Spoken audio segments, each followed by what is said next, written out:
5 राज्यों के चुनाव परिणाम घोषित हो गए हैं। जिस तरह के परिणाम आए हैं उसके बाद ये लगने लगा है कि कांग्रेस पार्टी अब जल्द ही सिमट जाएगी। एक दौर में कांग्रेस का राज इस देश के अधिकतर राज्यों में था, लेकिन अब कांग्रेस 3 राज्यों तक ही सिमट कर रह गई है।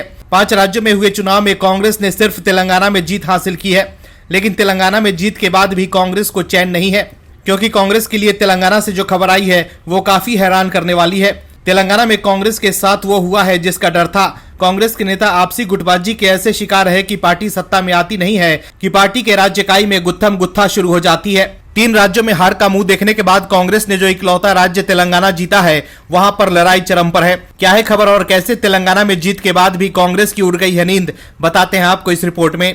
दरअसल तेलंगाना में पार्टी की जीत के बाद कांग्रेस के 2 दिग्गज नेता उत्तम कुमार रेड्डी और रेवंत रेड्डी आमने सामने हैं। कांग्रेस के दोनों दिग्गज नेता को राज्य का मुख्यमंत्री बनना है और इन दोनों ही नेताओं ने राहुल के सामने चुनौती पेश कर दी है, क्योंकि उन्हें भी लगता है कि तेलंगाना में इस बार तो पार्टी जीत गई है, लेकिन पता नहीं अगली बार सत्ता में कब आएगी। तो भाई साहब पहले ही लपक लो जो मिल रहा है। तेलंगाना के कांग्रेस नेताओं ने राजस्थान और छत्तीसगढ़ के लोगों से भी सीख ली होगी कि किस तरह सचिन पायलट और टीएस सिंहदेव को पार्टी आलाकमान ने ठग लिया था। इसलिए शायद उत्तम और रेवंत आमने सामने आ गए हैं कि कैसे भी करके मुख्यमंत्री पद हथिया लो। तेलंगाना कांग्रेस में आग तो पहले से लगी थी, लेकिन धुआं अब दिखने लगा है। तेलंगाना के कांग्रेस में ऐसी स्थिति हो गई है कि सर मुंडवाते ही ओले पड़ने लगे हैं।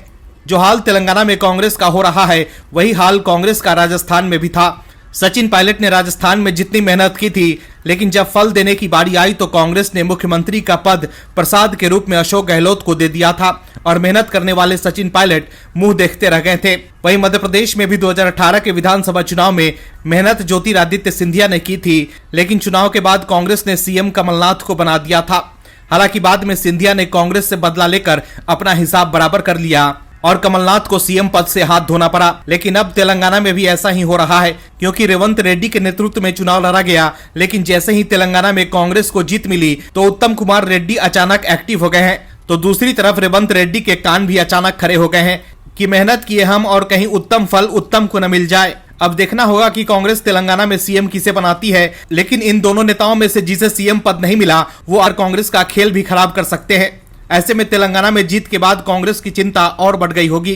कांग्रेस के साथ परेशानी इस बात की है कि वो भीतर घात को कभी शांत नहीं करती, राजनीतिक फायदे के लिए सिर्फ उसको बढ़ने देती है, लेकिन वो ये नहीं समझती कि बाद में ये कलेश उन्हीं के घर को जलाकर राख कर देगी, जो अभी हो भी रहा है। Bureau report OMH news. और भी वीडियोस देखने के लिए चैनल को सब्सक्राइब करें और बेल आइकन को दबाएं।